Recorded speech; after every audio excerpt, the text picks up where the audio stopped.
Friends, तर आता सगळीकडे उन्हाळा चालू झालेला आहे, त्याच्यामुळे आपल्या सगळ्यांना थंडगार खावंसं वाटत असेल.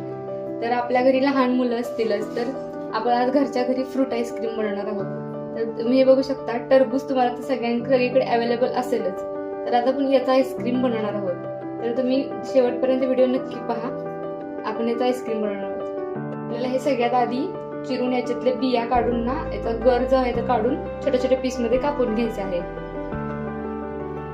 तुम्ही बघू शकता, मी इथे छोट्या छोट्या पीस मध्ये याचा जो गर आहे तो काढून कापून घेतलेला आहे. आता हा आपल्याला मिक्सर मधून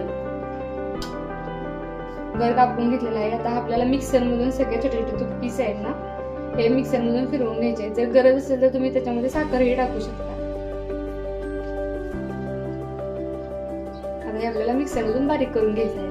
बघू शकता, आता मी इथे बारीक करणार आहे. थोडंसं एकदम नॉर्मल पाणी घालून आपल्याला हे बारीक करून घ्यायचं आहे. आणि तुमच्यात जर गोड आवडत असेल तर तुम्ही याच्यामध्ये साखर सुद्धा मिक्स करू शकता.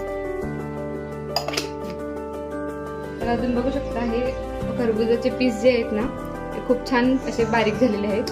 तर आपल्याला आता इथं पुरण यंत्राची चाळण घ्यायची आहे. आणि याच्यात गेला तर ते जास्त गळणार नाही, कारण की गाळणीचे जे फोल असतात ना, ते खूप छोटे छोटे असतात. त्यामुळे याच्याने खूप छान गळून जाईल खाली. चमच्याने हलवायचं आहे. तुम्ही थोडीशी टेस्ट चाखून सुद्धा बघू शकता. गोड नसेल, कमी गोड असेल तर याच्यामध्ये साखर सुद्धा टाकू शकता. तर तुम्ही बघू शकता, हे आपलं छान असं ग्रेव्ही गाळून तयार आहे.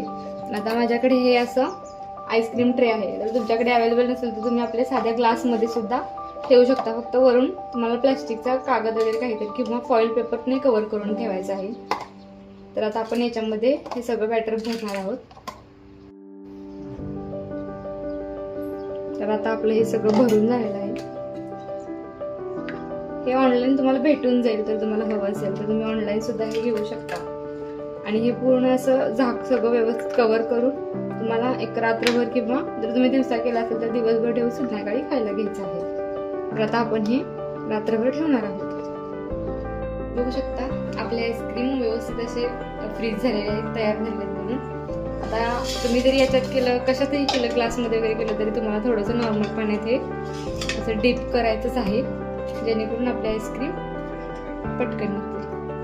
तुम्ही बघू शकता किती एकदम व्यवस्थित आणि आकारात, आणि याची टेस्ट सुद्धा खूप छान आहे. तर तुम्ही एकदा नक्की ट्राय करून बघा. व्हिडिओ आवडला असेल तर मला नक्की कमेंटमध्ये कळवा.